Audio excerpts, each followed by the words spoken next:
কদিন। Good morning, welcome back to my channel. আশা করি তোমরা সবাই খুব ভালো আছো, আমি খুব ভালো আছি। আজকে সকালবেলা নেচার দিয়ে তোমাদের সঙ্গে সুপ্রভাতটা শুরু করলাম। আকাশটা কি ভাল লাগছে, রোদ্দুর সেরকম ওঠেনি কিন্তু বেশ ভালো লাগছে। আকাশে বাতাসে একটা ফাল্গুনের হাওয়া, তাই না? প্রকৃতি মনোরম, বেশ ভালো। দাদা বেরিয়ে গেল, মেয়ে পড়তে বসে গেছে, আমি আমার কাজগুলো সেরে ফেললাম। এদিককার গাছগুলো দেখুন কি সুন্দর বেড়ে উঠেছে, আবার নতুন চুরুপে জল পেয়েছে আর সুন্দর বেড়ে উঠেছে। কদিন বেশ মরা মরা হয়ে গেছে, ওরা ছিল না তো। দেখো, চলো এবার নিজের কাজে ফিরে যাওয়া যাক। আবার বেশ হাওয়া দিচ্ছে, ফাল্গুনের হাওয়া, কিন্তু ভালো লাগছে বেশ। চুল টুল এখনো কিছু আসতে দিয়ে উঠতে পারিনি, ঘুম থেকে উঠে দাদাকে রেডি করতে গিয়ে দেরি হয়ে যায়। দাদাকে রেডি করে নিলাম। এইবার রেডি আমি নিজে রেডি হব, পরিষ্কার পরিচ্ছন্ন হয়ে তারপর রান্নাঘরের দিকে চলে যাব। ঠিক আছে, ততক্ষণ পর্যন্ত টাটা। আবার রান্নাঘরে যখন যাব তখন আবার তোমাদের সঙ্গে চলে যাবো। কোথায় যাচ্ছিস? এ বাবা, আরে এটা পড়াবো রে, চল। আর ওখানেই পড়ি দে, ওখানেই পড়ি দে। এটা আহ্লাদ করে বেড়ানোর কি হয়েছে তোর? মালা পড়াবে দিদি, তোমার জন্য মালা এনেছে, শিখিয়ে চুপ করে পড়া পড়া পড়া।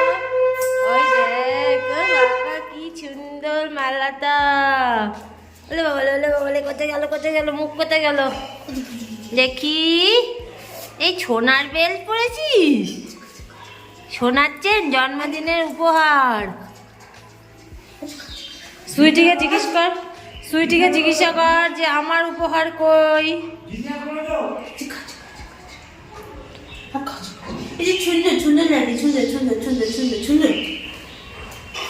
যাও, এইটা সরিয়ে দেবো না, এইটা তুলে রাখ। এটা কি একটু টাইট হয়েছে? ও ছেড়ে যাবে, তাই তো? হ্যাঁ। সুইটি তুমি খুশি না? তুমি মালা পরেছো? মালা মালা পরেছো তুমি?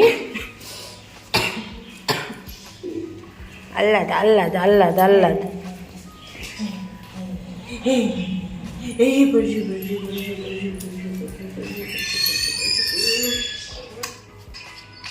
এই সকাল হলো আর রান্নার দিকে যাওয়া। মোটামুটি রান্না চেপেই গেছে, ডালটা বসিয়ে দিলাম। ডালটা ফোড়ন দিয়ে তারপরে অন্য জায়গায় যাব।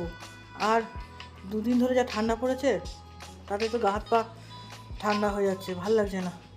মনে হচ্ছে যেন জমে যাচ্ছি এরকম একটা ভাব। কী জানি এই ঠান্ডা কবে কমবে। ঠান্ডা ভালো লাগে অবশ্যই, কিন্তু তাই বলে এত ঠান্ডা ভালো লাগে না। একটুখানি দিনের বেলা যাওয়া ঠিকঠাক থাকছে, রাত্রিবেলা করে হাড় কাঁপুনি ঠান্ডা লাগছে। ঠিক আছে, এই নিয়ে চলতে হবে, কিছু করার নেই। শীত তো পড়বেই, শীত না পড়লে হয়?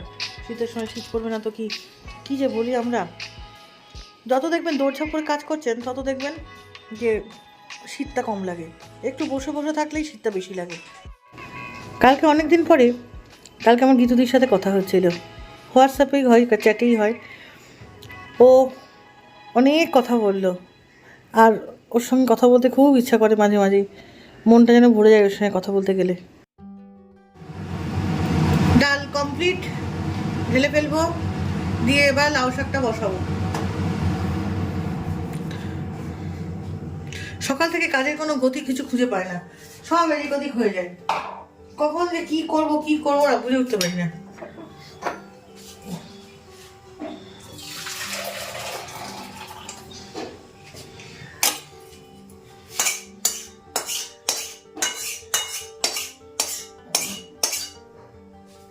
ব্যাস, কাজ হয়ে গেল।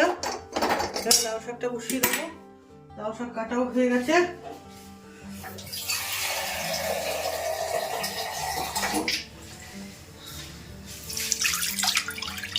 একটুখানি কড়াইটা ধুয়ে নিই, কড়াইটা না ধুলে বসানো যাবে না, কেমন যেন লেগে লেগে থাকে, কিছুই ব্যাপার না। এবার লাউ শাকটা বসিয়ে দেবো। হ্যাঁ, কী যেন বেশ বলছিলাম, ওই যে গীতুদির কথা বলছিলাম। হ্যাঁ, ওর কথা বলতে গেলে আর শেষ হয় না। আসলে অনেক বছর আমরা একসঙ্গে ছিলাম তো, অনেক সুখ দুঃখের স্মৃতি ওর সঙ্গে আমার জড়িয়ে আছে। তাই ওর সঙ্গে কথা বলতে গেলেই দু চোখটা জলে ভরে আসে। ও ওখান থেকে বসে বলে, আর আমার ব্লগটা দেখে তো প্রতিদিনই, তাই মা বাবার মৃত্যুবার্ষিকী গেল, তাই বাবা মার ছবি দেখে বলছে খুব খুব কেঁদেছে নাকি। স্বাভাবিক, মা বাবার কাছে, মার কাছে বিশেষ করে ও পড়াশুনো করেছে, প্রথম স্টুডেন্ট ছিল ওই আমার মায়ের। সেই ক্ষেত্রে দেখতে গেলে ওই এত অনেক সুখ দুঃখের গল্পই ওর সঙ্গে হলো। যাই হোক, অনেক দিন পর কথা হলো, অনেক দিন পরই কথা হলো। ভালো লাগে ওর সঙ্গে কথা বললে, অনেকটা মনটা হালকা হয় যেন মনে হয় আমার। আসলে ওকে তো আমি কোনোদিনই প্রতিবেশী হিসাবে দেখিনি, ওকে সবসময় আমি আমার দিদি ভেবেই এসেছিলাম।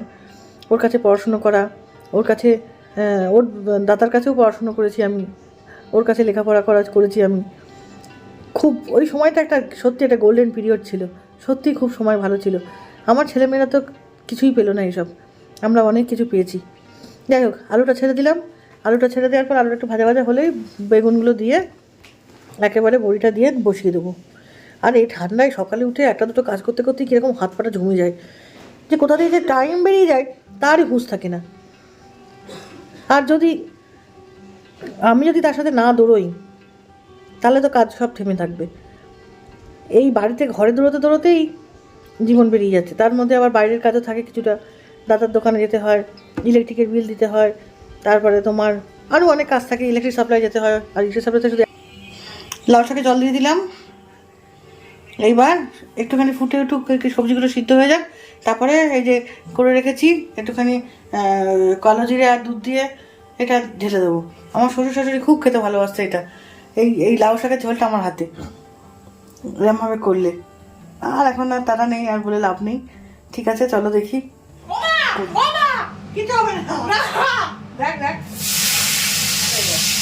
কি দিনকাল পড়লো। দিনকাল তো দিনকাল বড় খারাপ। এই বাবা, না তো না, না না আমি নাড়াবো, দেখবি তারা আমি নাড়ছি দাঁড়া। এবার আমাকে মারো, তুইও মারবি। এ তো কোনো ব্যাপার। তুই হোস্টেলে থাকতে পারিস, হ্যাঁ, হোস্টেলে থাকতে পারিস। হোস্টেলে কি একবার ভাব যে আমাকে বিয়ে করবে সে কত। এই মালতী মাসি, মালতী মাসি, ওটা কি হচ্ছে? খাবি তোর খাবার মাগছি, তোকে খাওয়াবো। ওটা তো সুইটির খাবার মালতী মাসি। আরে তুই সুইটি খাবার না, তোর খাবার একই। কি বলতে চাইছো ওটা? এটা তুমি বুঝতে পারছো? সেটাই আমি বলতে চাচ্ছি।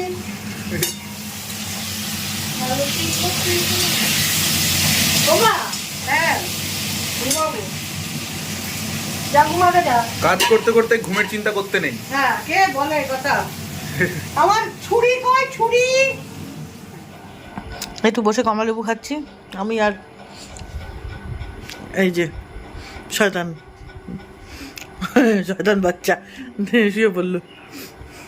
ছাড়ি না দিলে খাবে না, ছাড়ি দিলাম তবে খেলো। লেবুগুলো খুব একটা যে ভালো তা নয়, খুব যে মিষ্টি তাও নয়, তবে খারাপ না, খাওয়া যায়।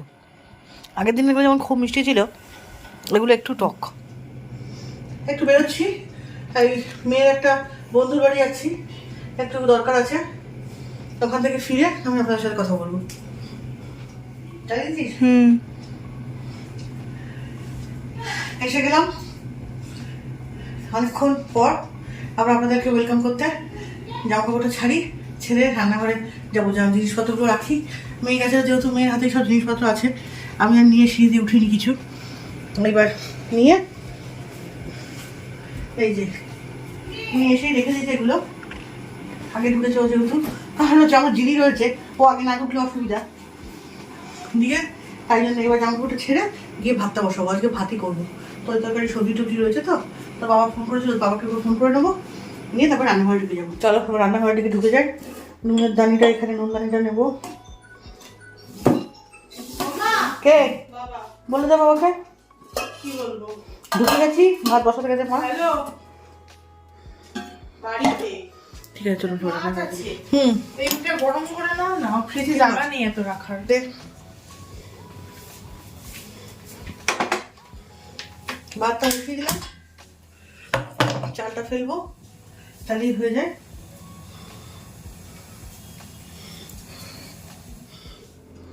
খুব খিদে পেয়ে গেছে এসে একটু চিড়ে ভাজা নিয়ে বসলাম। মেয়ে করছে করুক, আমি একটু চিড়ে ভাজা খাই। আলু ভাজা হবে? বাবা কত বড় আলু, ভালো হবে তো?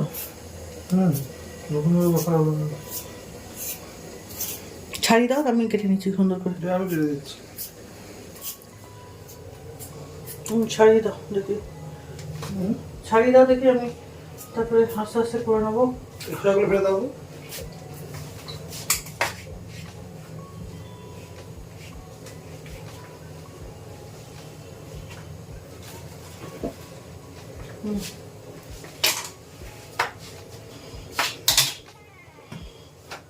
আলুগুলো ভেজে নিই, তেল গরম হয়ে গেছে অলরেডি।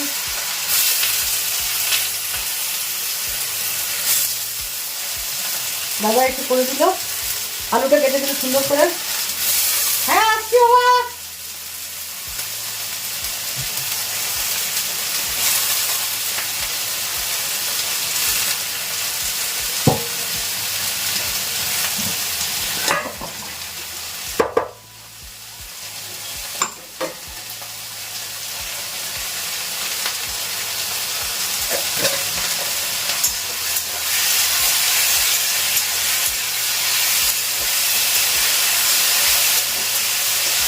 খেতে দিয়ে দিয়েছি, ওই যে খেতে বসে গেছে।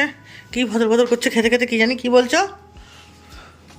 ঘি দিয়ে আলু ভাজাতে ভাত মেরেছিলেই হুম ওই ছোটবেলায় যখন 7-8 পড়তাম হুম তখন স্কুল যাওয়ার আগের মুহূর্তে স্কুল যাওয়ার আগের মতো সবাই এই ভাতটাই খেয়ে যেত, কেউ আর মাছের ঝোল ভাত না। তখন এই ছিল, হ্যাঁ মা ঘি দিয়ে আলু ভাজাতে ভাত মেরে ডাল দিয়ে খেয়ে দিত। ডাল হোক এমনি হোক, হ্যাঁ আমার ভাগ্যে একটা অমলেট জুটতো। একটা আলাদা স্বাদ। সেটাই আমাদেরও সেরকমই হতো। ধোঁয়াতলা ভাত সবাই গরম আলু না আমি ধোঁয়াতলা ভাত খাইনি, কারণ আমার মা চাকরি করতো তো, সেহেতু সকালবেলা রান্না করে চলে যেত। বাবা খেতে ধোঁয়া ওটা ভাত খেয়ে অফিসে চলে যেত, কিন্তু আমি যখন স্কুলে যেতাম তখন ঠান্ডাই হয়ে যেত ভাতটা। না তাই বলি ধোঁয়াটা ভাত গরম আলু ভাজা আর ঘি হ্যাঁ এমনি তো লাগে দারুণ খাবার। দারুণ খাবার। এদিকে সব খাবার আছে, এখন কতটা কি খাবেন আমি জানি না, সবই গরম করেছি। আজ অনেকটা সময় কাটিয়ে দিলাম তোমাদের সাথে। যাই হোক, এবার আর টাইম নেই, দাদা খাওয়া হয়ে গেল, এবার শুতে যাওয়ার পালা। শুতে যাওয়ার পালা ঠিক নয়, এবার একটুখানি মেয়েকে বসার পালা, মেয়ের সাথে সময় কাটানোর পালা। তা যাই হোক, আর ব্লগটা বাড়াবো না, কাল আবার নতুন ব্লগ নিয়ে তোমাদের সামনে হাজির হব। আজকে এই পর্যন্তই রাখছি, কালকে আবার নতুন ব্লগ নিয়ে তোমাদের সঙ্গে কথা বলবো। আর দাদাকে খেতে দিয়ে দিয়েছি, যেহেতু মেয়ে ঘরে এলাম, একটুখানি মেয়ের বইপত্রগুলো একেবারে গোছানো নেই, অগোছালো অবস্থায় পড়ে রয়েছে। তাই যাই হোক একটুখানি মোটামুটি গুছিয়ে দিলাম, বইপত্রগুলো মোটামুটি একটা স্ট্যান্ডার্ড জায়গায় নিয়ে এলাম, না হলে খুব বিচ্ছিরি অবস্থায় থাকে, লোককে দেখানোর মতন পরিস্থিতি থাকে না। এটা হলে আমিও বাঁচি, সুন্দর করে এগুলো সব গুছিয়ে খালি করব। যাই হোক, আজকের মতন এখানেই শেষ করছি। শুভরাত্রি, গুড নাইট, প্রত্যেকে ভালো থাকবেন। আর আমার ব্লগটা যদি আপনাদের ভালো লাগে তাহলে ছেড়ে যাওয়ার আগে একটা লাইক শেয়ার কমেন্ট করে দেবেন তাহলে। আর সাবস্ক্রাইব করে যারা দেখছেন তাদেরকে তো অসংখ্য ধন্যবাদ, যারা সাবস্ক্রাইব করেননি তাদেরকে রিকোয়েস্ট সাবস্ক্রাইবটাকে অবশ্যই করে নেবেন। ঠিক আছে, রাখি তাহলে, গুড নাইট। এবার যাই, এবার ওই ঘরে যাই।